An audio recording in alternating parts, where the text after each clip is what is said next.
1. First, you have some time to look at questions 1 to 4.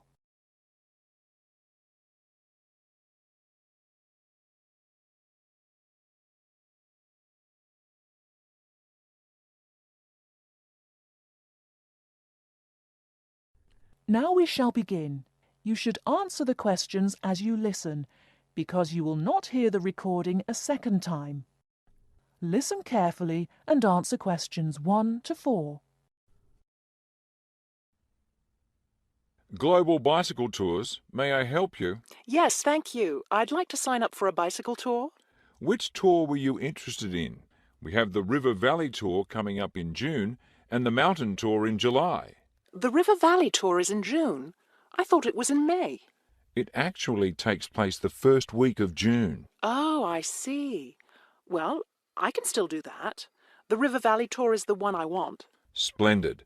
Just let me take your information. May I have your name, please? Carla Schmidt. That's Carla with a K, not a C. K-A-R-L-A. Thank you, Ms. Schmidt. Address? Do you need a street address, or can I give you my post office box? A post office box is fine. It's P.O. Box 257, Manchester. Thank you. Okay, next. Will you be bringing your own bicycle, or do you want to rent one from us? I'll bring my own. Excellent. Now, we provide all the meals, so we need to know if you have any dietary restrictions. I don't think so. What do you mean? I mean, if there's any food you can't eat. Some people have food allergies or are vegetarian or have to avoid dairy products, things like that. Oh, I see. Well, yes, I'm a vegetarian. I never eat meat.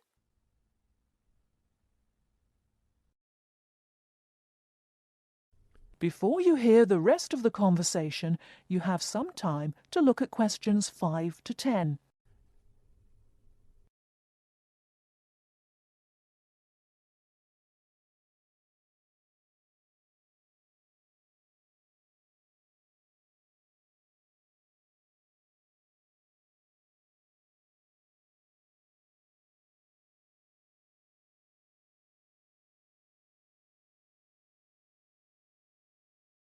Now listen and answer questions 5 to 10.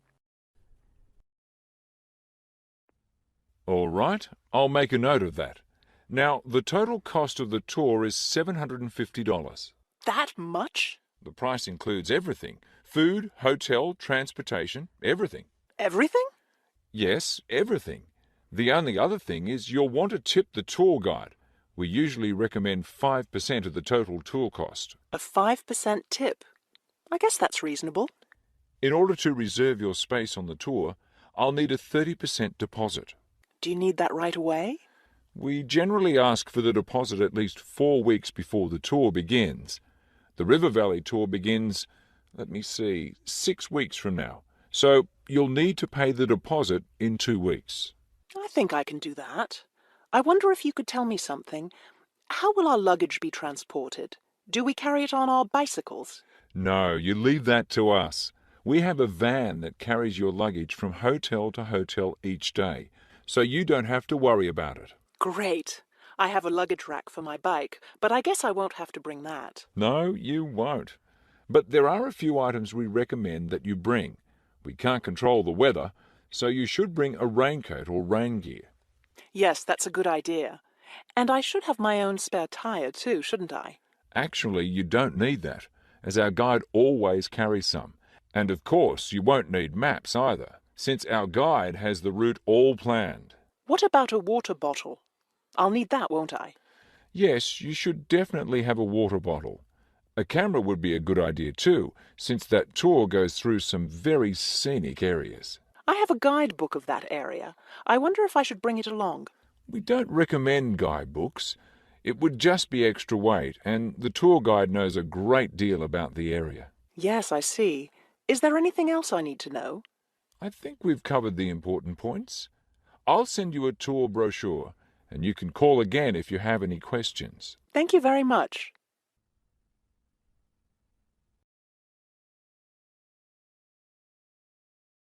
That is the end of part 1. You now have half a minute to check your answers.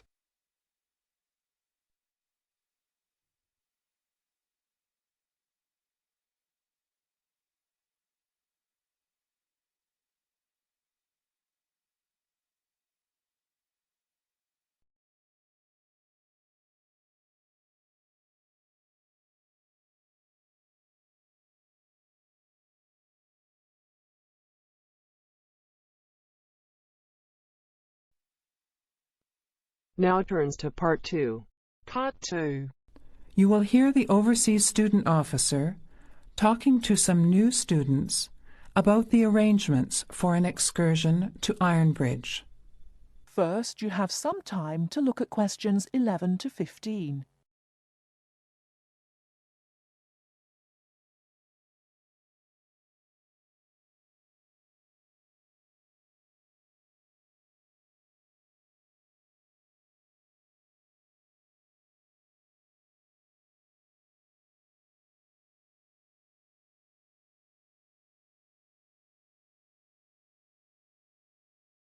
Now, listen carefully and answer questions 11 to 15. Hello everyone, my name is Pamela Sutcliffe and most of you already know that I'm the Overseas Student Officer here at Salopian Technical College. Next Tuesday, the 28th of September, we have arranged an excursion for all new students to the important historical town of Ironbridge. We are hoping you'll all come, because not only is the history of Ironbridge very important and interesting, but also an excursion like this is a relaxed and fun way to get to know each other. Ironbridge is about 55 kilometres from here, and we'll be travelling by the college bus, which holds 40 people. If there are more than that, we'll bring a couple of staff cars as well, though I might ask you to indicate on the list if you have a car and would be willing to take a couple of passengers. The list I'm referring to is up there on the student notice board, and if you would like to come on Tuesday, would you please add your name as soon as possible? By the way, could you please print your name clearly? I know some people have wonderful signatures, but often I'm afraid I can't read them, which can cause problems. So if we need extra transport and you could bring your car, can you tick the car column next to your name? Could you also add your student number and your telephone number, just in case there are any last-minute changes and we have to contact you? The other information I need to give you is about lunch. There's a very nice little restaurant in Ironbridge which gives a 15% discount to the college when we bring groups. That means lunch is only about £4, and they do good vegetarian meals too, so it's usually no problem for those of you on special diets. But if you prefer to eat your own food, that's fine too, either on the bus or in the park. But I'd encourage you to try the restaurant. Now, talking of costs, I should tell you that the bus will only cost you £10, and if you bring your car, we'll pay for the petrol, so you get a free trip in return for driving there. Will you please sign up by Saturday at 6 p.m. at the latest? The list is closed after that. We will depart at 9:30 a.m. sharp on Tuesday morning, so please make sure that you arrive at least 15 minutes before so that you can find a seat and get settled on the bus. Before you hear the rest of the talk, you have some time to look at questions 16 to 20.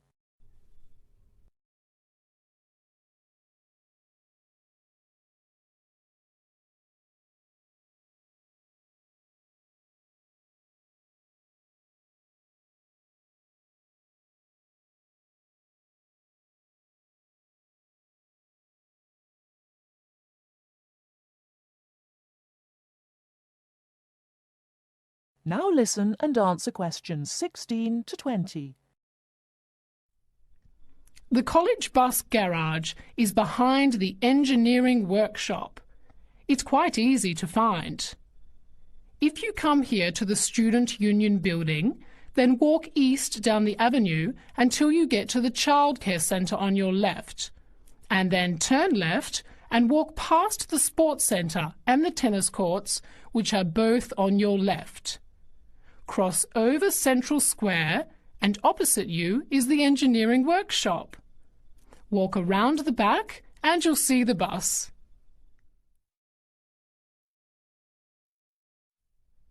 Please wear comfortable shoes, as we'll be walking around Ironbridge and be on our feet for most of the day. Wear a warm jacket, and you might like to bring an umbrella and a backpack to put them in if the weather's warm and sunny, which we hope it will be, but of course we can't guarantee that. Certainly bring your cameras and any snacks or drinks for the bus journey there and back, which should take about an hour and a half each way. You should all check the notice board on Monday, and we'll also put a note in your mailbox to confirm arrangements, so don't forget to check it. Now, why are we visiting Ironbridge? Well, Ironbridge, as the name suggests, has got the original iron bridge. That is, the first ever iron bridge in the world. It was the birthplace of the Industrial Revolution, and for 40 years it led the world, as Britain changed from an agricultural society into an industrial one. It's hard to imagine today that this pretty, sleepy little tourist town was one of the most important places in England for over a century. Just imagine, 200 years ago, people from all over Europe and even North America came to Ironbridge to learn about what was then the latest technology. Today it is listed as a World Heritage Site by the United Nations, as they consider the unique collection of industrial monuments, rank it alongside the Grand Canyon, the pyramids, and the Great Barrier Reef. One place that's fun to visit is Blist Hill, which is a reconstruction of a small Victorian industrial town where people are working and living as they did 100 years ago. I hope you'll enjoy the day. It's been a very popular excursion in previous years, so I'm looking forward to going again next Tuesday. Now don't forget to put your name on the list as soon as possible. That is the end of part 2. You now have half a minute to check your answers.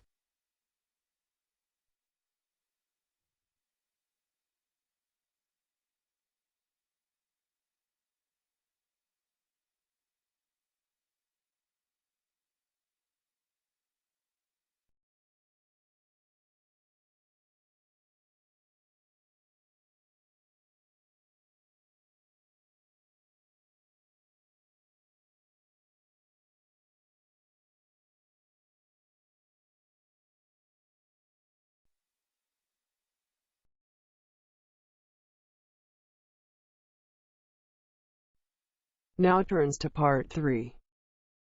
Part 3. You are going to hear part of a lecture on some useful information for your travelling around Britain. Listen to the lecture and complete the notes below. First, you have some time to look at questions 21 to 25.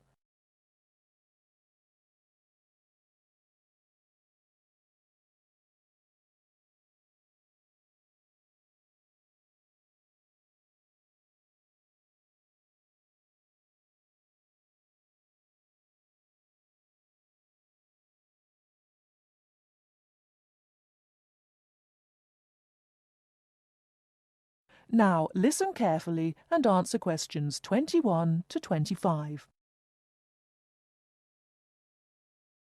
Good afternoon and welcome to the session on Britain. This afternoon I would like to provide some useful information for you about travelling around Britain. Britain has over 700 tourist information centres. You will find them at major ports, airports, stations, historic landmarks and towns, and holiday centres. So just look out for this sign that says Tourist Information. The staff will be able to answer your holiday queries, as well as provide essential maps, guides and brochures. Tourist information centres at major ports and airports in London and addresses of British Tourist Authority European offices are all listed on the Tourist Information Centres. Now, let's talk about the telephone in Britain. You know, Britain is well supplied with public telephones. Street kiosks take lop coins. In city centres, mainline railway stations, airports and central London underground stations, Payphones and card phones are in operation. For the latter, small plastic phone cards are used, and these come in 10, 20, 40, 100 and 200 units and can be bought at post offices, news kiosks, station bars and shops where the green and white card phone sign is displayed. Before you hear the rest of the talk, you have some time to look at questions 26 to 30.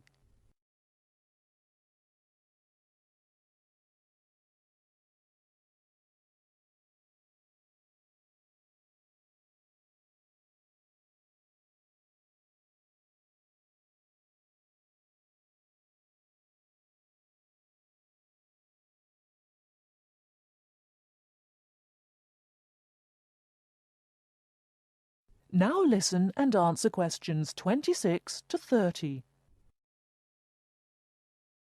When using the different public telephone systems, make sure you read the dialling instructions carefully. Now let's see the banks in Britain. There are 24-hour banks at London's two main airports. One is Heathrow and the other is Gatwick. Otherwise, banks are normally open from 9:30 to 3:30, Monday to Friday. Barclays Bank and National Westminster Bank offer a Saturday morning service at some of their branches. National Gyrobanks has 42 bureaux de change located in post offices throughout the country in main tourist areas. Opening hours are 9 to 5:30 weekdays, 9 to 12:30 Saturday mornings. One exception to this is the Trafalgar Square office, whose opening hours are 8 to 8 weekdays and Saturdays, and 10 to 5 on Sundays.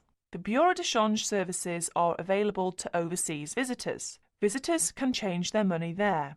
You can also change money at Bureau de Change, large hotels, department stores and travel agents.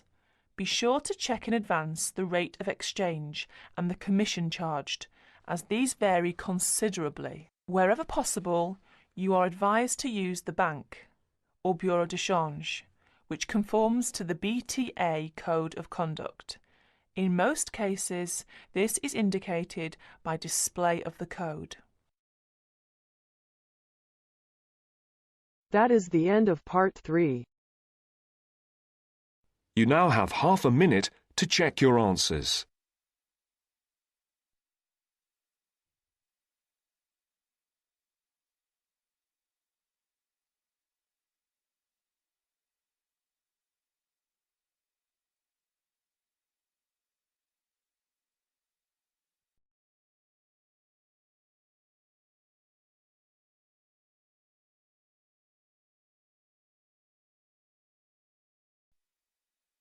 Now turns to part 4.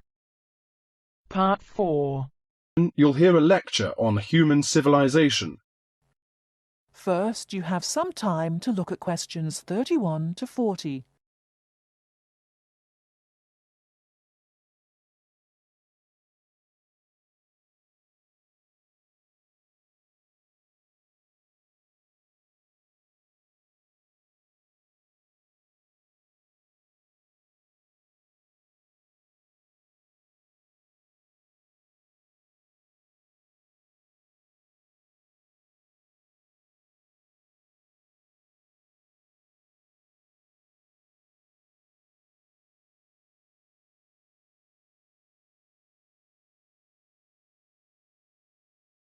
Now listen carefully and answer questions 31 to 40. Today in our History Series lectures, Professor Smith is going to introduce the history of human civilization. Welcome, Professor Smith. Good afternoon, ladies and gentlemen. Do you know when human civilization originated? And what's the development of human language? Well, the first two stages in the development of civilized man were probably the invention of primitive weapons and the discovery of fire, though nobody knows exactly when he acquired the use of the latter. The origin of language is also obscure. No doubt it began very gradually. Animals have a few cries that serve as signals, but even the highest apes have not been found able to pronounce words, even with the most intensive professional instruction. Apparently, a necessity for the mastering of speech is the superior brain of man. When man became sufficiently intelligent, we must suppose that he gradually increased the number of cries for different purposes. It was a great day when he discovered that speech could be used for narrative. There are those who think that in this respect, picture language preceded oral language. A man could draw a picture on the wall of his cave to show in which direction he had gone, or what prey he hoped to catch. Probably picture language and oral language developed side by side. I'm inclined to think that language has been the most important single factor in the development of man. Two important stages came not so long before the dawn of written history. The first was the domestication of animals. The second was agriculture. Agriculture was a step in human progress to which, subsequently, there was nothing comparable until our own machine age. Agriculture made possible an immense increase in the number of the human species in the regions where it could be successfully practiced. These were, at first, only those in which nature fertilized the soil after each harvest. Agriculture met with violent resistance from the pastoral nomads, but the agricultural way of life prevailed in the end because of the physical comforts it provided. Another fundamental technical advance was writing, which, like spoken language, developed out of pictures, but as soon as it had reached a certain stage, it was possible to keep records and transmit information to people who were not present when the information was given. These inventions and discoveries, fire, speech, weapons, domestic animals, agriculture, and writing, made the existence of civilized communities possible. From about 3000 BC until the Industrial Revolution, less than 200 years ago, there was no technical advance comparable to these. During this long period, man had enough time to become accustomed to his technique, and to develop the beliefs and political organizations to appropriate it. There was, of course, an immense extension in the area of civilized life. At first it had been confined to the Nile, the Euphrates, the Tigris, and the Indus, but at the end of the period in question it covered much the greater part of the livable globe. I do not mean to suggest that there was no technical progress during this long time. There was progress. There were even two inventions of great importance, namely gunpowder and the mariner's compass, but neither of these can be compared in their revolutionary power to such things as speech and writing and agriculture. That is the end of part 4. You now have half a minute to check your answers.